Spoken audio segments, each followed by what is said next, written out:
자, 이번 이야기는 또 현실 공포 이야기를 들려주실 우리 동네 꼬마님께서 찾아와 주셨습니다. 바로 만나보도록 하겠습니다. 안녕하십니까? 안녕하십니까? 잘 지내셨습니까? 동꼬님. 예? 오늘 제목이 저를 좀 흥분시키는 경향이 없잖아 있었거든요. 아유, 시작부터 부담을 이렇게 밀어주시네요. 아닙니다. 뭐 부담 안 가지셔도 되고요. 일단은 제목만 제가 먼저 이렇게 한번 말씀을 드려보고 싶지만 바로 네네. 나쁜 놈 대 미친 놈이에요. 나쁜 놈 vs 미친 놈. 네. 네, 맞습니다. 제목부터가 뭔가 느낌이 싹 옵니다. 지금 벌써. 그럼 바로 한번 출발을 해보도록 하겠습니다. 렛츠가! 기리십니다. 렛츠 기릿!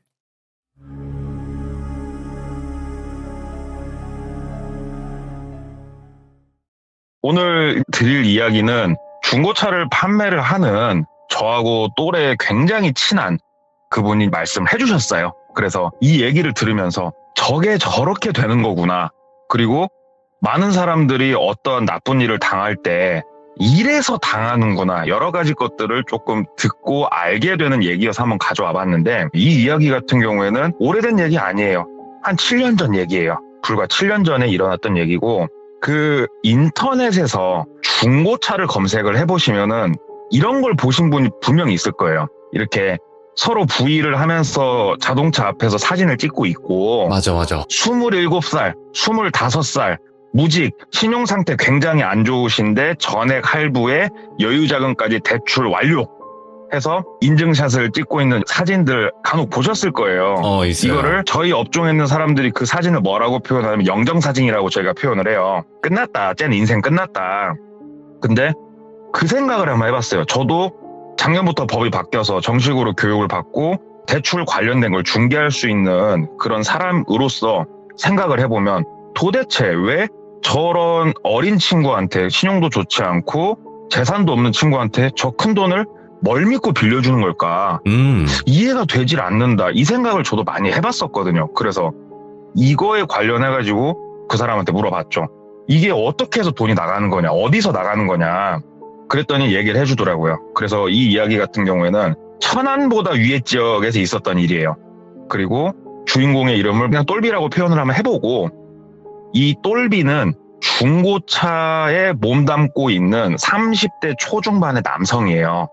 그리고 중고차 딜러라고 하면은 중고차 매매단지 안에는 상사들이 존재를 하고 그 상사 안에는 정식 사원증을 발급받은 중고차 딜러들이 존재를 하게 돼요.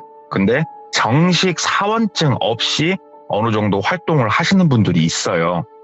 이거는 잘못된 건데 네. 전문 용어로 낙가마라고 그래요. 그런 사람 보고. 낙가마? 동료 그래서, 아니에요? 예. 그러니까 낙가마라고 그래요. 그런 사람들 보고. 이것저것 한다고 해가지고. 근데 이런 분들이 어떻게 이거를 올리냐면은 BMW 5 시리즈를 한번 예로 들어볼게요. 예. BMW 5 시리즈 중고차고 연식도 얼마 안 지났고 상태도 좋고 키로수도 좋아요. 이런 차를 광고를 때리는데 허위 광고가 아니에요. 실제 있는 차량이고 거래되는 가격보다 조금 더 높은 가격에 이걸 올려요. 그러면서 밑에 신용이 좋지 않으신 분, 나이가 어리신 분 대출 100% 뚫어드립니다. 일단 상담을 받아보십시오. 이런 식으로 해가지고 광고를 올리고 블로그라든가 인터넷 작업도 꾸준히 해요. 그분들이. 그래서 보통은 좀 젊은 분들이 여기에 많이 걸려요. 이 덫에. 그래서 이제 어떤 고객이 연락이 왔대요. 신용 상태도 내가 썩 좋지 않다. 그리고 지금 하고 있는 일은 밤에 웨이터 일을 좀 하고 있다. 근데 차를 한 대 사고 싶은데 나도 이 차를 구매할 수 있냐. 그래서 구매하실 수 있습니다. 똘비 얘기를 했죠. 이리 오시라고. 오셔서 얼굴 보고 대화를 좀 하시고 내가 말씀을 드리는 게 편하다. 그래서 또 왔대요. 그 고객이. 그래서 앉혀놓고 얘기를 하는 거예요. 일반적인 방법으로는 대출이 안 나오고 자 1금융권 뭐 우리은행, 신한은행 당연히 안 나오고 2금융권, 저축은행, 캐피탈 안 나오고 3금융권, 뭐 리드코프 뭐 이런 데 있지 않습니까? 안 나오고 결국은 4금융 개인적으로 돈을 돌리시는 분들의 돈을 네가 써야 되는데 그쪽으로는 내가 뚫어주겠다. 불법적인 거 아니다. 차용증을 쓰고 돈을 빌리는 거다. 근데 이분들도 뭔가 믿음이 있어야 될 거 아니냐. 그러니까는 지금 웨이터 생활하고 있다는 거 좀 증명해 줄 수 있는 거 뭐라도 하나, 사진이 됐건 뭐가 됐건 하나 가져오시고, 차값이 5천이었다고 그러더라고요. 예를 들어보는 거예요. 이거는 그 예를 드는 거예요. 자, 차값이 5천이에요, 사장님. 그러면 10% 500만 원은 준비를 하십시오. 그래야 이게 도와드릴 수 있습니다. 그러면 이쯤 돼서 여기 오신 분들 같은 경우에는 뭐 월급에 주변 지인에 뭐에 아무튼 해가지고 500을 10% 정도를 만들어서 온대요. 기가 막히게 진짜로 짧은 시간 안에. 그럼 딱 만들어서 오면 그때부터 작업을 시작을 하는 거예요. 자, 10% 500을 더 갖고 오셨는데 솔직히 이게 우리도 신용도 낮으시고 우리가 거래를 하기 위해서는 10% 정도는 돈이 더 들어와야 된다. 그래서 자동차 매매계약서에 차량 금액이 5,500으로 향상이 돼서 매매계약서를 작성을 하게 돼요. 5,500의 매매계약서 작성을 하고 500만 원은 들어왔고 이제 5천만 원만 어디선가 대출이 돼 돈이 들어오면 되는 거잖아요. 그러면은 여러 가지 서류 뛸 거 말한 것들 다 띄어서 주면은 개인이 차량의 근저당 설정을 걸어버리고 5천만 원을 상사로 쏴버리는 거예요. 누군가가, 알 수 없는 누군가가. 그리고 금리는 절대 법의 테두리를 벗어나지 않아요. 이 당시에 최고 금리가 저도 이 얘기를 들으면서 알았는데 연이율 34.9%. 34.9%의 연이율로 5년 대출을 끊어줘 버려요. 그리고 옆에 써있는 그 한 멘트, 여유자금도 같이 빌려드립니다. 이게 왜 써있나 했더니 5천만 원짜리 차 기준이면 취득세가 300이 넘어요. 그러면 이 돈이 또 어디 있겠어요. 그래서 차를 구매할 수 있게 취득세에다가 반드시 이쪽에서 원하는 제일 큰 게 뭐냐면은 자동차 보험을 자차를 넣을 것이에요. 그래서 이 나이대 분들이 보험을 가입을 하려면 굉장히 비싸거든요.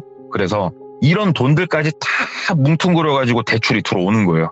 그래서 그쪽 상사 사무실에서 보험부터 시작해서 다 도와줘요. 가입할 수 있게. 그래서 차량을 인도해서 실제로 내보내드려요. 그러면 고객은 물론 저당이 있긴 하지만 그리고 그쪽에서 차용증을 쓸 때 여러 가지 조건부에 대해서 내가 확인을 하고 서명을 하고 공증도 받고 그렇게 해서 차를 갖고 나와서 무서운 줄 알아야 되는데 너무너무 신나하는 거예요. 이 고객은. 내가 드디어 수입차를 샀어. 와, 가오 산다, 가오 사러. 막 아는 친구들 전화해서 밥 한번 먹자, 술 한번 먹자, 드라이브 한번 하자. 막 차 자랑하고 다니는 거예요. 그러면 이쪽 업체에서는 그냥 기다리는 거예요. 가만히 기다려요. 다음 달 돈을 찍는 달이 왔어요. 가만히 기다린대요. 돈이 들어왔네. 보통은 통상적으로 6개월은 잘 들어온대요. 보통은. 이 6개월이 딱 대부분 기점이래요. 6개월이 딱 넘어가서 하루가 딱 밀리는 순간 야, 걸렸다. 시작하자. 하고 준비를 한대요. 자, 오늘은 하루가 밀렸어요. 다음 달은 여지없대요. 일주일 열흘 밀려버린대요. 왜 그러냐면은 지금 5천만 원 기준으로 했을 때 34.9%면 한 달에 거의 177만 원씩 내야 돼요, 돈을. 어머, 예. 감당이 힘든 거죠, 이 친구 입장에서. 그러니까 기다렸다가 딱 이렇게 열흘 이렇게 밀리면은 이쪽 사람들이 전화하고 바로 찾아가요. 그냥 바로 찾아가서 이제 뭘 요구를 하냐. 차부터 내놔라. 이게 말이 안 되는 것 같지만 여긴 은행이 아니에요. 우리는 차용증을 쓰고 차용증에 써있는 내용 그대로 하는 거예요. 그래서 차를 빼들어 가겠다. 그럼 지금이라도 돈을 내놔라. 이렇게 해서 한 번 정도는 봐준대요. 그래도 여지없대요. 또 한두 달 잘 들어오다가 여전히 또 밀린대요. 그럼 바로 가서 차를 딱 빼들어 오면서 차용증에 써있는 내용 그대로 전액 상환을 해라 하고 요청이 들어가 버려요. 바로. 예. 그러면 이 젊은 친구 입장에서는 차도 뺏겼고 내라고 한 돈을 지금 내야 되는데 미치고 환장할 노릇이 벌어지는 거예요. 그냥 눈앞에서. 그리고 내가 지금 6개월을 돈을 찍었다고 해서 5천만 원이 팍 줄어있지가 않아요. 낸 돈은 진짜로 거의 뭐 900, 1000을 냈어도 실제로 원금이 까져있는 돈이 200이 안 까져 있거든요. 원리금 균등상환 방식의 폐예요, 그게. 그러면 이 차를 또 본인들이 중고로 날린다. 그래서 날리면은 나는 5천을 주고 샀지만 중고로 날리는 막 3,800 말도 안 되는 가격에 날리거든요. 그러면은 졸지에 이 고객은 앉아가지고 빚이 어마어마해지는 거예요. 그냥 난 한 게 없는데 이거를 이제 노리고 그쪽에서 접근을 하는 거라 하더라고요. 그래서 이 고객이 거기에 잘 걸려 들어가지고 짧은 6개월이 좀 넘는 시간 안에 많은 돈을 회수를 하고 차까지 회수를 해버려요. 그래서 이제 박수를 치는 거죠. 아, 이번 건도 잘했다. 서로 이제 박수를 치면서 축배를 딱 드는데 시간이 좀 지났죠. 한 몇 달 정도 지났는데 상사 사무실에 그 고객이 왔다는 거예요. 근데 네. 똘비는 거기에 이제 정식 소속은 아니지만 그쪽 사무실하고 연관관계가 있기 때문에 그 근처에서 이제 배회를 항상 하고 다니는데 깽판을 치고 있는 거예요. 그 고객이 와가지고 그 전화가 왔대요. 왜냐하면 똘비가 전화를 안 받았거든요. 하도 쌍욕을 해댔어갖고 고객이 갔대요. 본인도 화가 나가지고 갔대요. 가가지고 뭐한 짓이냐고 그랬더니 사기꾼 새끼, 악마 같은 새끼, 사람 인생을 이렇게 짓밟아도 되는 거냐? 네가 나보다 나이도 더 먹고 이런 자동차 쪽 밥을 먹고 있으면은 사람이 잘못될 것 같으면은 가운데서 네가 나서서 이런 거는 안 된다 막아줘야 되는 게 사람의 도리 아니냐? 네가 내 인생 책임져라. 나 너 죽여버릴 거다. 하고 막 거기서 막 책상을 뒤엎고 젊은 친구가 난동을 피운 거예요. 그래서 똘비가 뒷목을 잡고 바깥으로 나갔대요. 끌고 나가가지고 딱 벽에다 밀쳐놓고 야, 이 새끼야. 내가 법을 어긴 게 뭐가 있어? 법정 최고의자를 내가 어겼어? 그랬더니 처음에 500 받은 돈 막 얘기하는데 야, 거래계약서 봐봐. 차값이 얼마야? 5,500이잖아. 나는 몰라. 도대체 내가 뭘 잘못했냐 너한테 법적으로. 야, 고소해. 나는 무고죄로 너 고소하려니까. 나는 법을 어긴 게 단 하나도 없어. 못 지킨 건 너지 이 새끼야. 그래놓고서 야, 내가 너 지금이라도 이자라도 탕감해주고 내가 말하면 다 해줄 수 있어. 네가 와가지고 나한테 무릎을 꿇고 얘기했으면 내가 널 도와줬을 거야 이 새끼야. 근데 뭐? 사기꾼? 나쁜 새끼? 그리고 나를 이렇게 몰아 네가?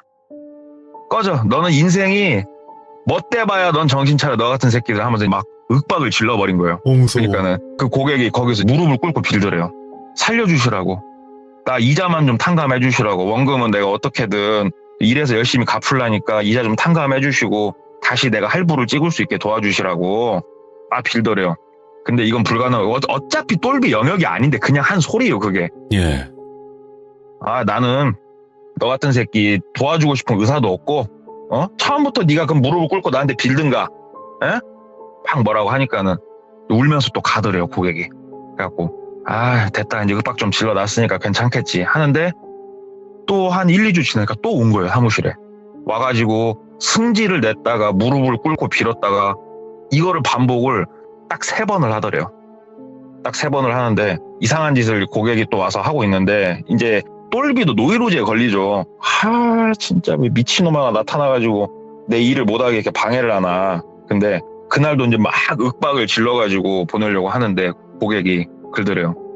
나는 인생 갈 만큼 간 것 같고 내가 오늘 3번째 널 만나거든? 그러더래요 고객이. 예. 너 임마 쓰리아웃이야 이 새끼야. 너라고 편하게 살 것 같아? 너도 인생 멋대봐 이 새끼야. 하고 딱 돌아서서 나가더래요. 쟤도 갈 만큼 갔구나. 협박해라. 나는 법적으로 잘못한 게 1일도 없다. 마음대로 해라. 그리고 시간이 좀 지난 거예요. 시간이 좀 지나서 똘비가 술도 한 잔 먹고 이렇게 다니는데 술을 한 잔 걸치고 집으로 슬렁슬렁 걸어가고 있었대요. 그때 이제 이 똘비 같은 경우는 결혼도 안 했었고 그냥 대부분 혼자 사는 남성들이 그렇듯이 그냥 원룸 생활을 하고 있었는데 술 먹고 천천히 걸어가는데 한 20m 앞에 스타렉스 한 대가 서 있더래요. 예.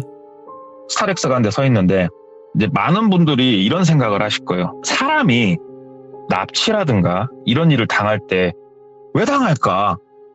저 뻔히 눈앞에 험상궂은 남성들이 있고 이러면은 내가 무서워서라도 피할 텐데 왜 당할까? 이런 생각을 저도 했었거든요. 맞아요. 근데 사람이 이런 불안감을 한 번에 내려놓게 만들 수 있는 마법이 하나가 있대요. 남자가 됐건 여자가 됐건 얼굴이 험상궂게 생겼던 손에 이걸만 잡고 있으면은 사람들이 방어심을 무너뜨린대요. 이게 뭐냐면은 어린아이. 아무리 인상이 더럽게 생겼어도 아이를 진짜 5살, 6살짜리 애를 손을 잡고 걸어가면서 딸, 아들 집에 가서 뭐 먹을까 하고 걸어가고 있으면 사람들이 방심을 하죠. 저건 가족 있는 사람이니까 정상적인 사람이구나. 다 이렇게 생각을 한대요. 그래서 똘비도 본인이 하고 다니는 일이 어디서 진짜 칼 맞아 죽어도 이상하지 않을 일이니까 본인도 이제 사실은 어느 정도는 쩔리면서 인생을 살고 있는 사람인데 걸어가고 있는데 20m 앞쯤에 딱 스타렉스 한 대가 있는데 이게 사실 뭐 이상한 건 아니잖아요. 스타렉스가. 그렇죠. 그럼 승합차가. 운전석에서 여성분이 한 분 내리시더래요. 여성분이 한 분 내리시더니 보조석 문을 열고 아이를 엄마가 가슴팍에 아기 안고 편하게 있을 수 있게 띠로 묶어주는 거 있잖아요.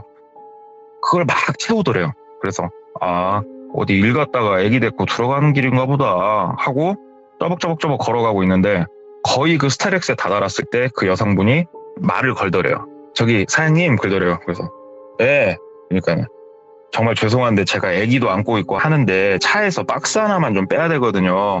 근데 박스가 차 제일 뒤쪽에 밀려 있어서 근데 진짜 죄송한데 아기 때문에 그러는데 박스만 좀 앞쪽으로 좀 밀어주시면 안 되냐고 부탁을 하더래요. 근데 보니까 그 여성분도 나이가 한 30 후반 40 초반 정도로 보이는데 아기도 안고 있고 빼빼 말라가지고 힘도 없어 보이고 그래서 뭐 힘든 것도 아니고 뭐 열어보셔 해가지고 이제 스타렉스 뒤에 벤이거든요. 벤. 네. 뒤를 딱 열고 봤더니 저 제일 안쪽에 박스 하나 있더래요. 그래서 저것만 앞쪽으로 빼주면 되는 거냐고. 진짜 고맙다고. 저것만 좀 앞쪽으로 밀어주시라고. 그래서 알았다고 그러고 이제 그 안으로 들어간 거죠. 똘비가. 딱 들어가가지고 박스 주술 만큼 딱 들어가니까 바깥에서 문을 닫아버리더래요. 그냥.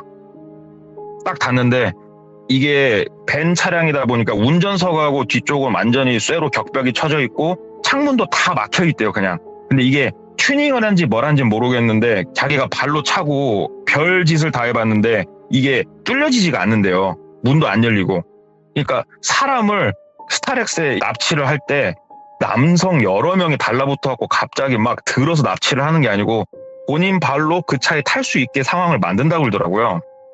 그래서 딱 스타렉스에 타가지고 본인은 갇히고 얼마 안 있다가 차가 시동을 걸고 딱 출발을 하더래요. 근데 일단은 운전석 쪽은 가려서 안 보인대요. 근데 이제 뒤에서 똘비도 바보가 아닌 이상 본인이 위협을 바로 이건 감지를 하죠. 발로 있는 힘껏 막 옆에 발로 차고 막 때려 부시고 나가려고. 근데 안 부서지더래요. 그러는데 정신이 몽롱해지더래요. 그래서 제가 들은 얘기로는 그 수면가스 이런 걸 쓰지 않았나 이런 생각이 들었다고 그러더라고요. 그러지 않고서야 본인이 그 상황에서 몽롱해질 리가 없는데 그래가지고 잠이 들었다고 이제 표현을 그렇게 하던데 잠이 들었다가 눈을 뜨니까 스타렉스 그 뒤에 벤 차량이니까 바닥이 평평하잖아요. 그냥 본인이 거기에 누워있더래요. 딱 누워있고 사지가 큰 대자로 딱 벌려가지고 묶여있더래요. 본인이. 근데 짱짱하게 묶여있는 거 어정쩡하게 묶여있는데 그 본인 손등에 링거가 하나 꽂혀있더래요. 일어났을 때 상황은 그거였다고 그러더라고요. 예. 그리고 앞에 고객이 쭈그려 앉아 있더래요. 그 고객이. 그래가지고 고객을 보는데 이제 느낌이 쎄하죠. 약간 정신도 약간 비몽사몽하고. 그래갖고 야 이 새끼야 장난치냐? 야 안 끌러? 하고 막 뭐라고 하니까 안 끌러줄 거야. 내가 말했지 나만 안 간다고. 근데 생각을 내가 깊게 해봤는데 너는 가고 나는 잘 살 거야. 그러더래요. 그러더니 그 링거를 하나 손등에다 박아놨다고 했잖아요. 거기다가 첫 번째 주사약을 넣더래요. 첫 번째 주사약을 넣으니까 눈앞이 광명이 이르는 느낌이 나더래요. 진짜 온몸에 힘이 솟구쳐 오르고 어마어마한 자신감과 이런 게 팍 치밀어 오르더래요. 진짜 이걸 맞는데 처음 느껴보는 그런 느낌이 들더래요. 그리고 나서 2, 3분 있다가 어떠한 약을 하나를 더 놓더래요. 거기다가. 이 약이 들어오고 나서 1분이 채 안 됐을 때 똘비는 어떤 상태가 딱 됐냐면은 숨을 쉬기도 힘들고 몸을 거의 움직일 수가 없는 상태가 됐대요. 나중에 이게 뭔가를 본인도 다 알게 됐는데 제가 약품명까지 들었는데 이거는 절대 얘기해서는 안 될 것 같고 이건 전문인들만 구할 수 있는 약품인데 근이완제예요. 오. 근육의 수축을 막아주는 그런 약이에요. 그래서 이게 사람이 호흡을 한다는 거는 그 늑골과 횡격막이 위아래로 수축과 이완을 하면서 우리가 호흡을 하는 건데 이것도 근육이 도와줘야 되는 거거든요. 그래서 적정량의 약을 주사를 하게 되면은 사람이 몸을 움직일 수가 없는 거예요. 호흡을 하기도 힘들어지고 그러기 때문에 말하기도 힘들어진대요. 비명을 지르고 싶어도 비명을 한번 질러보세요. 악 하고 비명을 지르려면 배에 힘이 빡 들어갈 거예요. 예. 결국은 근육이 받쳐줘야 우리가 비명도 지르고 말도 하는 거거든요. 근데 목소리 자체가 잘 안 나와지더래요. 근데 첫 번째 논 약이 뭐고 이거를 고객이 앉아갖고 말을 하더래요. 이제부터 너는 기절을 하고 싶어도 못 할 거야. 그러더래요. 첫 번째 논 약이 뭐였냐면은 아주 강력한 나쁜 약을 이용해서 각성 상태로 만드는 거더라고요, 사람을. 그러니까 기절을 할 수 없게 만들고 다른 약을 이용해서 몸을 움직일 수 없게 만들더라고요, 사람을. 그리고 나서 거기서 뭔 행위를 하기 시작을 했냐면은 본인은 눈을 멀뚱멀뚱 뜨고 있고 소리도 다 들리고 느낌도 다 나는데 몸을 못 움직일 뿐이에요, 그냥. 일단은 발치를 시작을 했다고 그러더라고요. 2개 정도 발치를 하고 그 다음에 했던 거는 손톱을 빼기 시작했다고 그러더라고요. 오.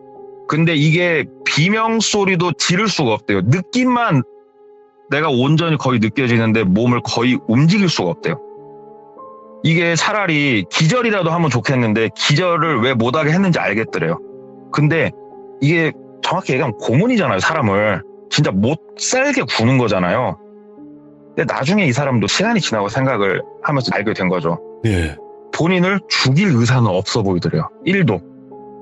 진짜 어디 영화에서 보고 사람이 그냥 생각하는 그런 잔인한 행위를 자기한테 막 가할 뿐이지 나를 죽이고자 하는 의사는 1도 보이지가 않더래요. 칼로 막 뭘 한다든가 크게 이런 의사는 1도 안 보이더래요. 근데 본인은 이제 목소리도 내기 힘들고 이 느낌을 온전하게 느끼고 있었다고 그러더라고요. 진짜 너무너무 기절을 하고 싶은데 기절이 안 되더래요. 느낌은 너무너무 생생하게 몸에 다 나고. 그런데 이 똘비가 중고차를 이용을 해서 이런 나쁜 일을 함에도 불구하고 조상님들이 덕을 많이 쌓으셨나 보더라고요. 진짜로. 자기가 진짜로 시간이 길게 늘어지는 것 같은 그 상황 속에서, 고통의 시간 속에서 갑자기 바깥에서 스타렉스를 통통통통통 두들기더래요. 나와보세요 하면서 두들기더래요, 스타렉스를. 그랬더니 고객이 그 잔인한 행위를 하다 말고 멈추더래요. 탁 멈추고 총 있더래요. 그러니까는 안에 사람 있는 거 아니까 나오세요. 바깥에서 긁더래요.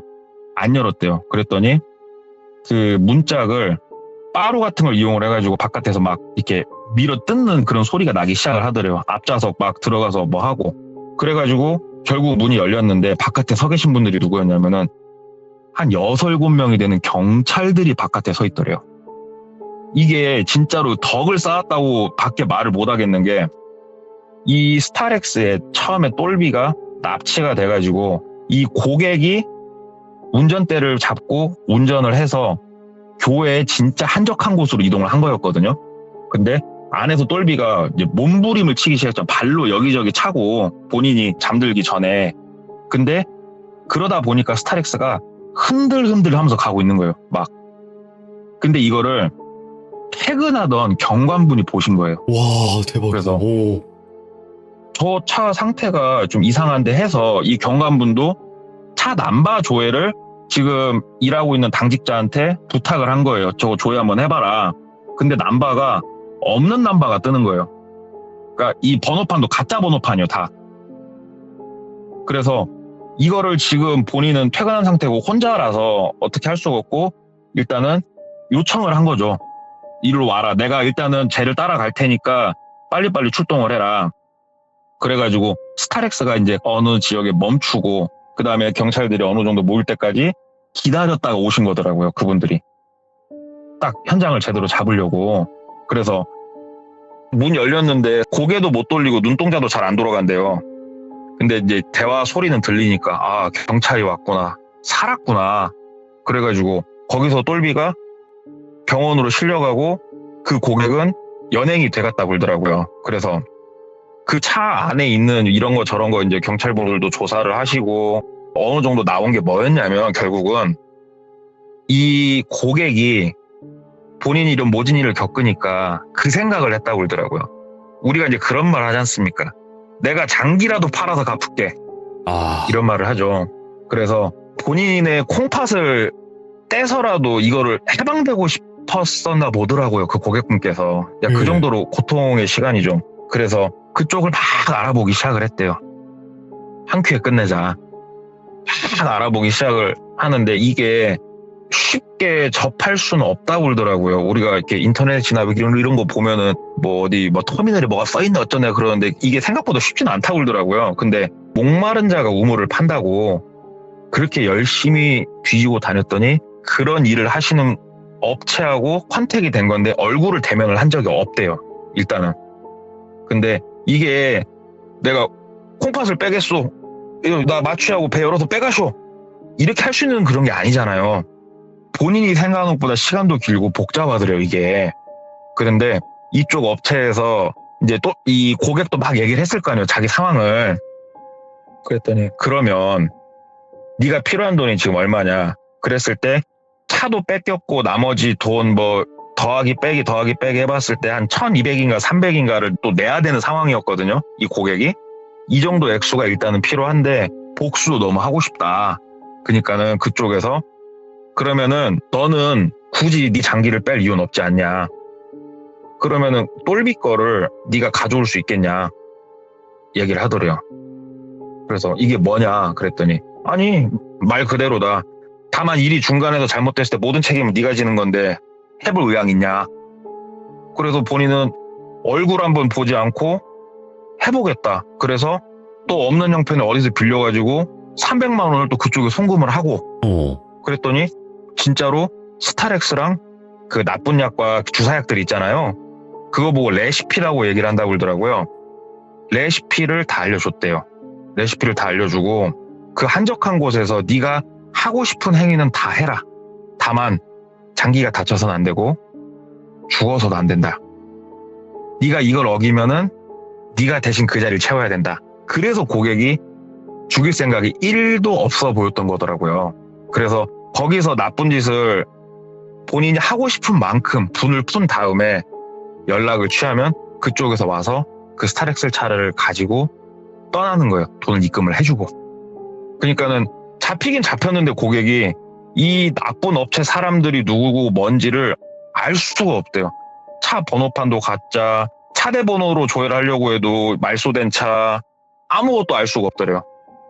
그래가지고 어디 업체에서 이런 걸 컨택을 해가지고 이런 일을 벌였는지 모르겠는데 이 고객의 이런 사정을 듣고 이 고객을 이용을 해서 똘비를 데려가려고 했던 이런 일이 있었다고 그러더라고요. 예. 그래서 저는 단순히 그냥 처음에는 궁금해서 물어봤던 거였어요. 아까 제가 소위 말하는 영정사진이라고 표현을 했던 그 일이 예. 어떻게 해서 돈이 이루어지냐를 물어봤었는데 이 중고차는 그 사람이 이 들은 얘기가 분명히 있다고 그러더라고요. 자기가 안 네네. 돼요. 그 똘비를 직접적으로. 그래서 이런 일을 겪었고 그리고 사람이 납치를 당할 때 어떻게 당하는지에 대해서도 좀 디테일하게 얘기도 들을 수 있었고 그리고 어차피 말이 나온 김에 저도 들은 거를 또 한번 말씀을 드려보자면 네. 특히 해외나 이런 곳에서 한국에서도 어느 정도 있다고 저도 얘기는 들었는데 장기를 이제 나쁜 사람들이 날 납치하면 이걸 뺄 거 아니에요. 나를 예. 이제 죽일 거 아닙니까? 네.